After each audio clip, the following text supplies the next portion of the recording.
As China is trying to dominate its presence in the Indian Ocean with its string of pearls strategy, India has made its own moves. Firstly, reviving the Quad.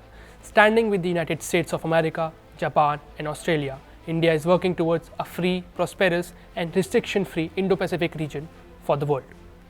The Dragon's designs have jeopardized security in the Indo-Pacific.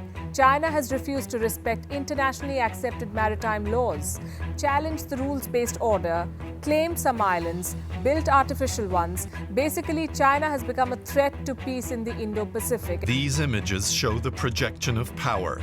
A few of the dozens of offshore outposts and military bases China has built in recent years. Using its checkbook policy, it has crafted a belt around India, constraining New Delhi's policymaking.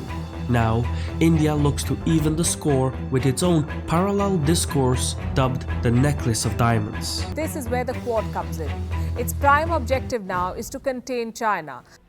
This video is about India's counter strategy against China's string of pearls, the diamond necklace strategy, a counter-encircling policy of India against China, improving its relationship with strategically placed countries around China.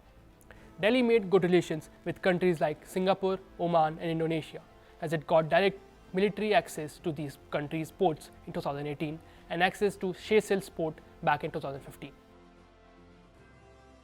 The most important access here is the Sabang port of Indonesia. This port is situated at the mouth of Malacca Strait, which is one of the world's most famous choke points.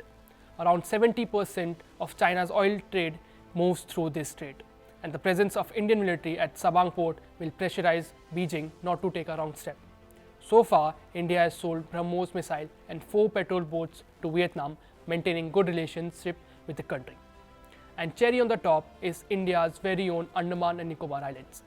These islands have a strong hold on Malacca Strait due to their geographical placement. In case ties with Indonesia gets weak, India still has the upper hand in the region, as Indian islands sit on the mouth of Malacca Strait.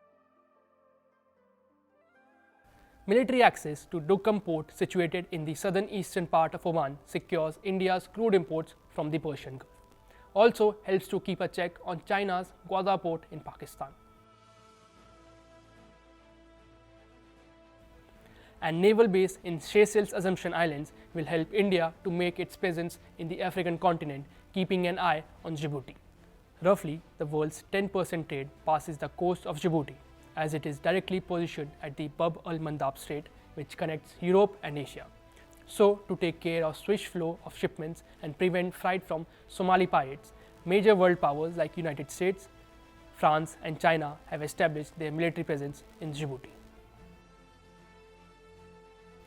Prime Minister Narendra Modi is the first Indian Prime Minister to visit Mongolia.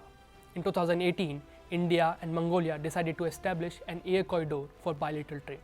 Both countries also discussed policies related to trade, economic cooperation, energy security, mining, and traditional medicine as a part of high-level bilateral exchange. During his visit to India, Japanese Prime Minister Fumio Kishida in March 2023 announced action plans for a new Indo-Pacific initiative aimed at countering China's influence in the region. It includes Japan's assistance to emerging economies, support for maritime security, a provision of coastal guard patrol and equipments, and other infrastructure cooperation. The strategic presence of India around China and in the Indo-Pacific region will easily counter China, and China will have to think 100 times before taking a strong step in the region. That is all for this video. Thank you.